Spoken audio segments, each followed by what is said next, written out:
सुबह का वक्त था। सूरज की पहली किरण गांव के खेतों पर चमक रही थी। गांव का नाम रामपुर था। रामपुर में एक आदमी रहता था, राघव सिंह। उसके पास बड़ा बंगला, खेतों की जमीनें और कई भैंसें और एक महंगा सफेद और एक काला घोड़ा था। हर रोज लोग उसकी बहुत तारीफ करते। अरे राघव भाई, तुम्हारी तो किस्मत ही बदल गई। इतना पैसा किसी के पास भी नहीं। मुकेश, ये सब मेरी मेहनत का फल है। अब मुझे कोई नुकसान नहीं हो सकता। एक दिन राघव खेतों से घर लौट रहा था।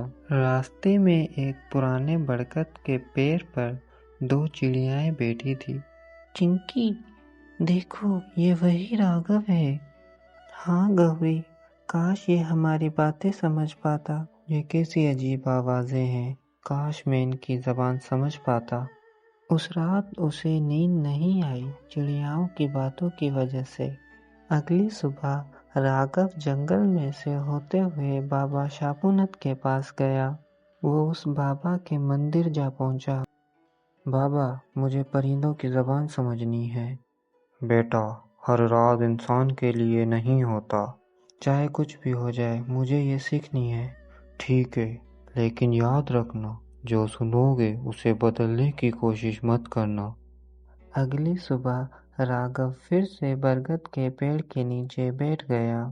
चिंकी, तुम्हें पता है, राघव की सबसे प्यारी भैंस कल सुबह मर जाएगी। हाँ गौरी, उसकी बला उस भैंस पर आने वाली है। अगर मैं आज ही भैंस बेच दूं तो मेरा नुकसान बच जाएगा। ओ सेठ लाल राम, तुम मेरी भैंस खरीदना चाहोगे? हाँ बेटा, क्यों नहीं। वो अपनी भैंस बेच कर चला जाता है वहां से। अरे, सेठ की नई भैंस मर गई। राघव ये सुनकर अंदर ही अंदर बहुत खुश हो रहा होता है।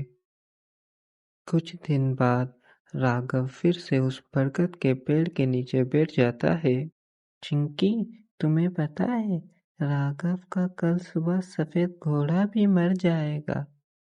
राघव फिर सोचता है कि इस घोड़े को भी क्यों ना अब बेच दिया जाए। आज फिर तुम घोड़ा ले आए? हाँ अंकल, कम दाम में बेच रहा हूँ। हाँ बेटा, लेना है ये भी। राघव घोड़ा बेचकर वहां से चला जाता है। अगली सुबह फिर से गांव वालों के बीच में बातें हो रही होती हैं। अरे, सेठ का सफेद घोड़ा भी मर गया। अब राघव को यकीन हो जाता है कि ये शक्ति वरदान है एक। अब राघव हर रोज उस पेड़ के नीचे बैठने लगा। अब ना उसे खेतों की फिक्र, ना ही घर की फिक्र। एक दिन जब वो पेड़ के नीचे बैठा हुआ था, चिंकी, तुम्हें पता है, कल सुबह राघव मर जाएगा।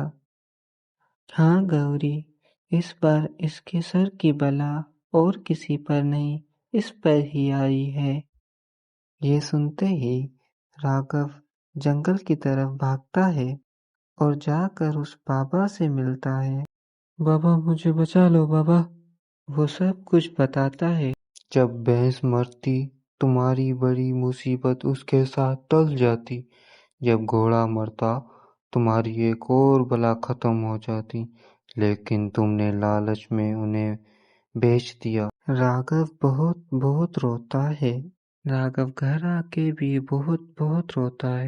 सुबह गांव वालों ने देखा, राघव इस दुनिया से अब जा चुका हुआ होता है और चिंकी और गौरी भी उसकी घर की दीवार पर बैठी हुई ये सब देख रही होती हैं।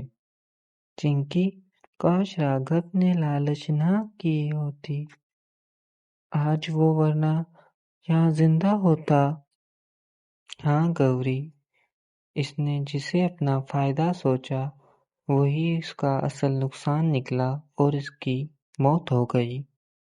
ये कहानी यहाँ खत्म हुई।